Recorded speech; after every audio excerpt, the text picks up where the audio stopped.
June 13th, 2023. June 13th, 2023.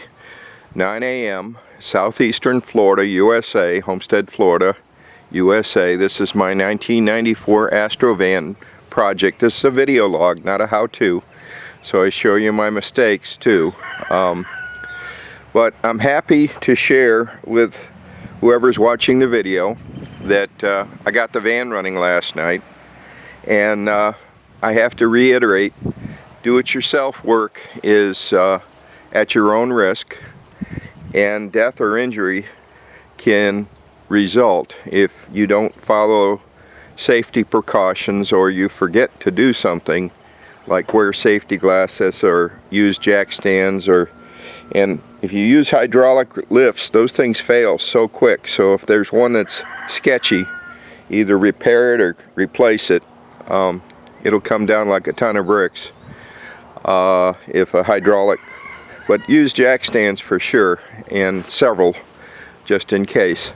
Now I'm happy to share I got this running last night, and it's not running perfectly. Also happy to share that after about a year of trying, I finally got a response from a company I trust saying that they have one for sale, a central multi-port fuel injection, also called CPI or the Spider. It was used on General Motors engines from 1992 to 1995. It was later replaced by another Spider system that is very often confused with the earlier system. It is not a direct, the later system doesn't replace the prior, sadly.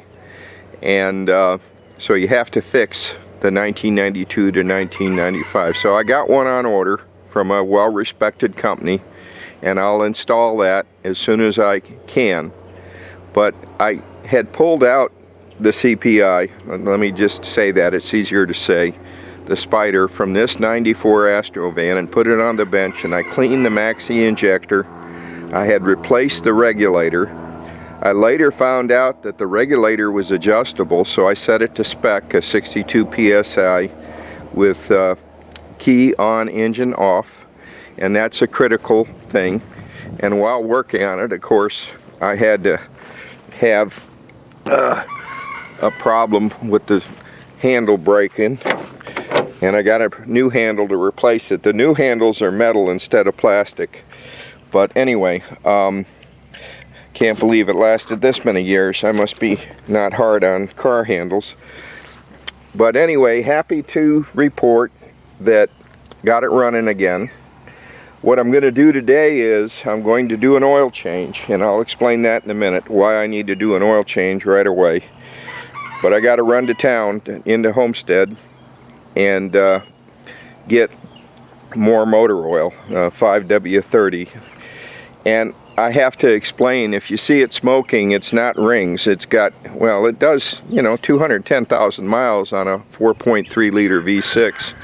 It's been well maintained, but I put Marvel Mystery Oil in with the gas, and that's to help the rings lubricate and seal in the valves, because this is a high mileage engine. Most people report they get up to 300,000 miles on a well cared for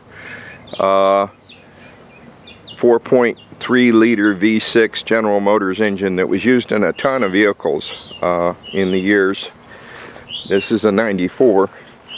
But I'm going to do an oil change, and I'm going to replace the fuel sender unit, because in troubleshooting I tried to put power to the fuel pump thinking I had low fuel pressure from the fuel pump, and I accidentally burned out the fuel level sending unit. So I have a new one. Oh hey, I don't need to run to town. I got oil in the back here, yay. Oh, that saves me some time and effort. But anyway, that said, now that I got the motor oil, I can carry on. Is that 5W? Yeah, that's 5W30. I'd put it in the van so I wouldn't forget that I had the oil. Anyway, just ordered more oil on from Napa, and it was on sale. And with the rewards, it was like $25 for that size for 5 quarts. But I have to do an oil change because while I was working on the CPI, I decided to replace the supply and return lines, and I didn't get the supply line seated properly. And the supply lines are painted up red and yellow here, and it spewed gas into the lower intake plenum and was pooling. And they have relief holes the GM put in there for the left and right bank on cylinders 3 and 5 to relieve that. It leaks in, and it'll give you a hydrostolic lock. It can. So that said, I had gas pooled in there, and I forgot to disable the ignition, and I had all the spark plugs out to crank it and do compression checks and leak down checks. Now, I didn't do the leak down checks, but it led to some damage from fire that I got out right away because I had a fire extinguisher. But anyway, always have fire extinguishers handy and all your safety equipment. But I've got to repair this damage to the vacuum lines. So I'll have a vacuum leak, and I'm going to investigate this fire damage and assess it and do some repairs. But I'm not going to deal with that until I get my fuel tank sorted, because I want to get that part in there and make sure it's a good part while I still have time to ship it back if it's not a good part. And I also want the new fuel pump. Now, the old fuel pump, after I found and fixed the leak on the CPI with that line that had popped off due to my human error, the standard HK11 lines were fine. They were a little tight when it went through here, forcing them through. I would shave off a couple of, maybe 30 or 40 thousandths of an inch to make them fit better. Standard ignition, if you're listening, or people that like Rock Auto that sell standard ignition, or Summit Racing, or Parts Geek. Anyway, got it installed, and after that I did pressure tests, and pressure tests are much better now. But I got a little bit of leakage coming back from the check valve in the tank. The test proved, and I'm not going to go through that again because it's hard to work the camera and do that test. But now when I do the pressure test, it pumps up to spec, a 62, and then when you turn off the pressure, it's holding pressure pretty dang good now on the fuel pressure. Let me get that gauge where you can see it. It's not leaking down bad at all now. But I'm still going to change the fuel because I want to get the fuel tank fixed to where I got a fuel reading again, and I want the new fuel. But when I tested it, I got 90 psi out of the fuel pump with the return line squeezed, like it says in the service manual. There's 2 rubber lines underneath, and I can't find those lines. I'd like to replace them if I can find a part number, because they're almost 30 years old. But you squeeze those lines, and they've got fittings on them, so they're, I ought to be able to find a part number for them. But anyway, you squeeze the return line first and see how much pressure you got from the fuel pump, which I said I got 90. And then you pump up the system to spec, and you squeeze the supply line, which is red, and block it off. And what you do is you watch for the pressure. If when you unsqueeze it, does the pressure hold or bleed off? With the after you test the return line, you do the supply line, and if the supply line's good, and you then go to test the return line's good and not leaking, or has adequate pressure, I should say, and the regulator's working, then you ought to get your it ought to hold, unless the check valve in the fuel pump is leaking. And right now it's holding the pressure pretty dang good. So anyway, the other thing why I need to change the oil is all of that gas that was pooling went down into the cylinders and into the oil pan. So now the motor oil is really diluted, and that's evidenced by watching the oil pressure. It's normally 40 psi, and now it's down to like half that when I run the engine, and hopefully it'll start. I've been having a funky connection at the battery, so it may not crank, but we'll see.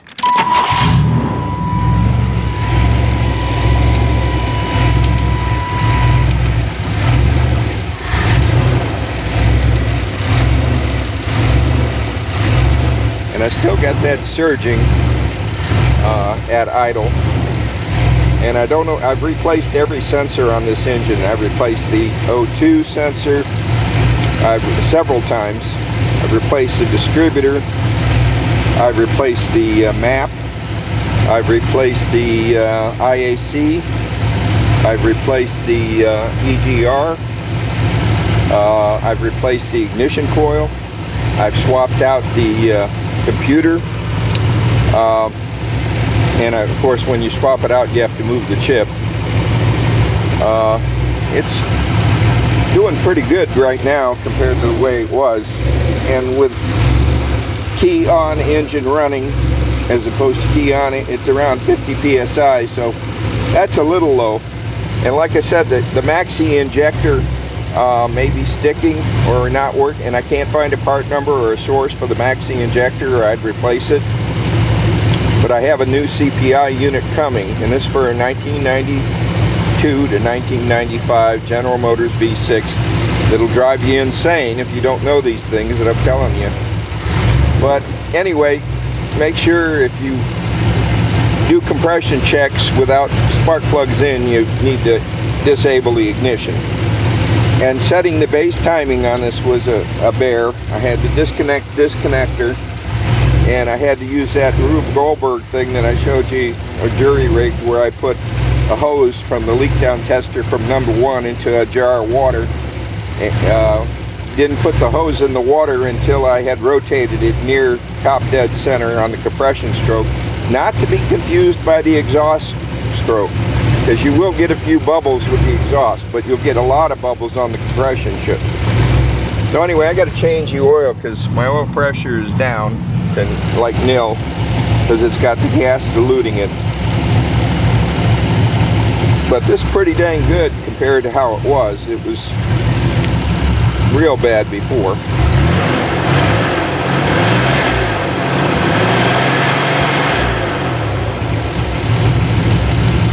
Not too bad.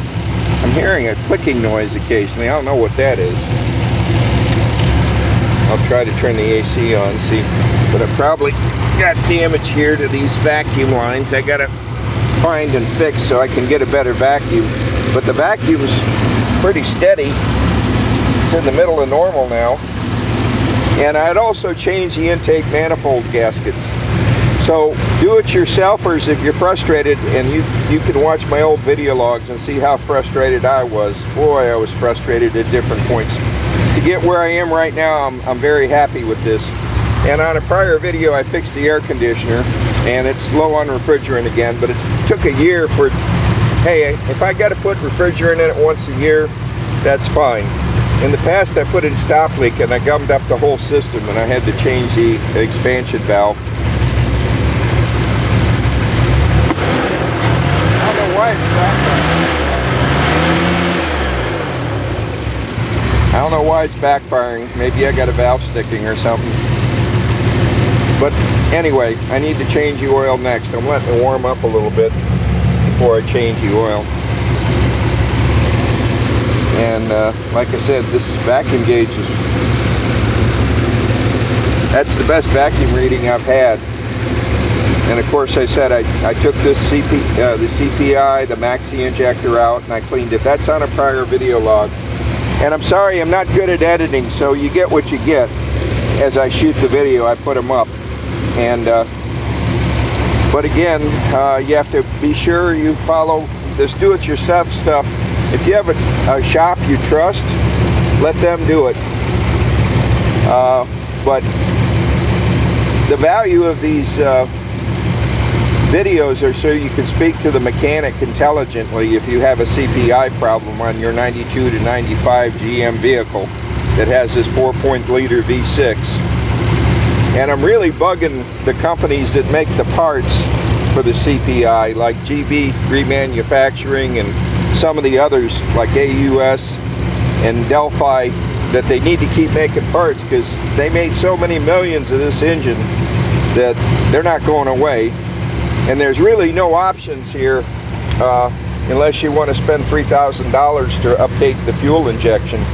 You could get a Holly Sniper and an Ellenbrock intake and a 4L60E transmission controller and have it installed, and $3,500 later or so, maybe more, maybe less, I don't know, depends on your labor rate where you're at and who's doing it, whether it's enthusiasts like me doing it, or a shop doing it, or a busy shop doing it, or a restoration shop. The prices will vary depending on who's working on it. But I am very happy to get it to run this good. It hadn't run this good in a long time.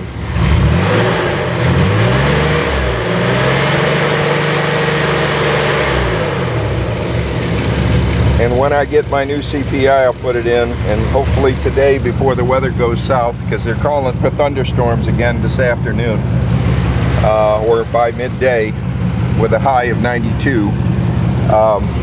Hopefully, I'm sorry if you get seasick from me showing you the weather, but I am very happy with this. Very happy. But I should have known about, you know, cranking the engine with the spark plugs out. I should have known about that, because it happened to me years ago on other engines. Fire came out, but those were not confined spaces like a van is a confined space. But the reason I keep talking about hydraulic jacks, I've known people that almost died when vehicles fell on them, or one guy lost his legs when a vehicle fell on him. So always use jack stands and good quality hydraulic jacks. I have to see if the air conditioner's coming on or not. The compressor's running. I was low on refrigerant the other day.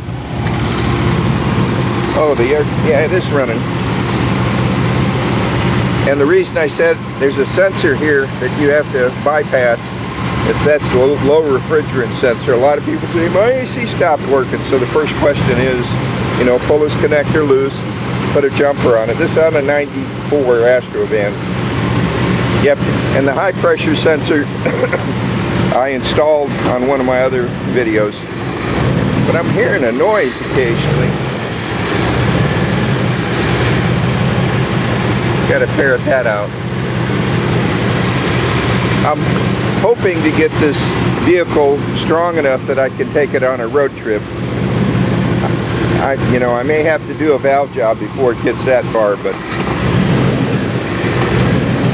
I didn't do a leak down test. I plan to do that one cylinder at a time in the future. I've already done compression tests twice, dry, with a cold engine.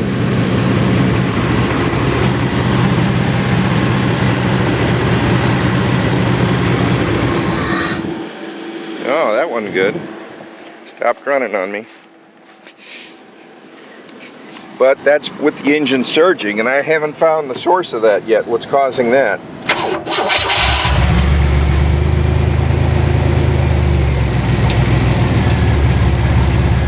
I think that clicking noise is that plenum valve here, this device here on the top of the plenum. It changed the volumetric here in the upper and lower. And the other thing I need to do is see if I'm in open loop or closed loop on the DLC connector. I'll check the codes later tonight with the DLC. This puts a short between the A and B pin to read the codes for the engine. And then there's other shorts where it shorts it between A and H, I think, for the ABS, and G and A for the transmission, or vice versa. But you can read the codes right off the mill light. You don't need a scanner for these OBD1 General Motors engines. You could read it right off the mill light, the malfunction indicator light mill, to see if you got codes.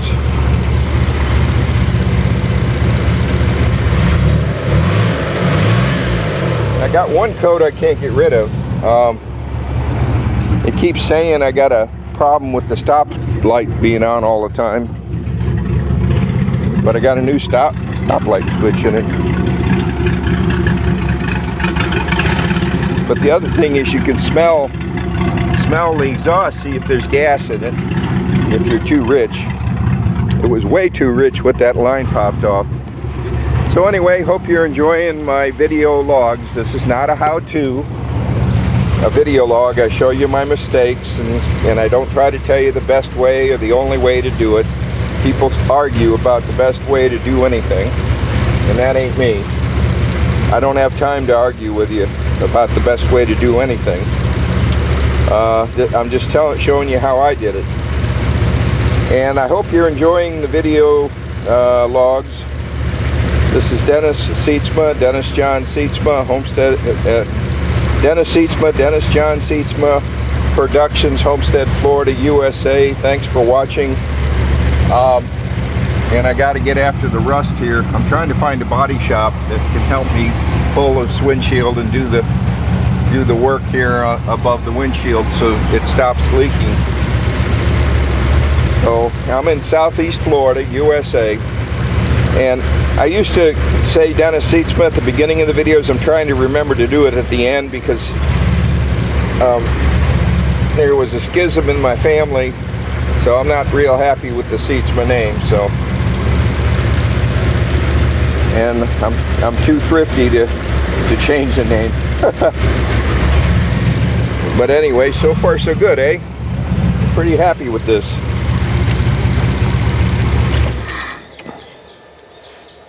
Really happy. And then watching the gauge, see if it's holding pressure on this VinW RPO L35 engine. VinW L35 engine. And 1992 to 1995. And reason I keep doing this over and over again, there are some good CPI videos done by different professional mechanics. But I don't think they go in depth enough. They don't talk enough. That's why I'm doing these videos. I hope later to be able to edit this into a video production, and if I get comments about mistakes about what I said or did, people would respond to that. Anyway, thanks for watching.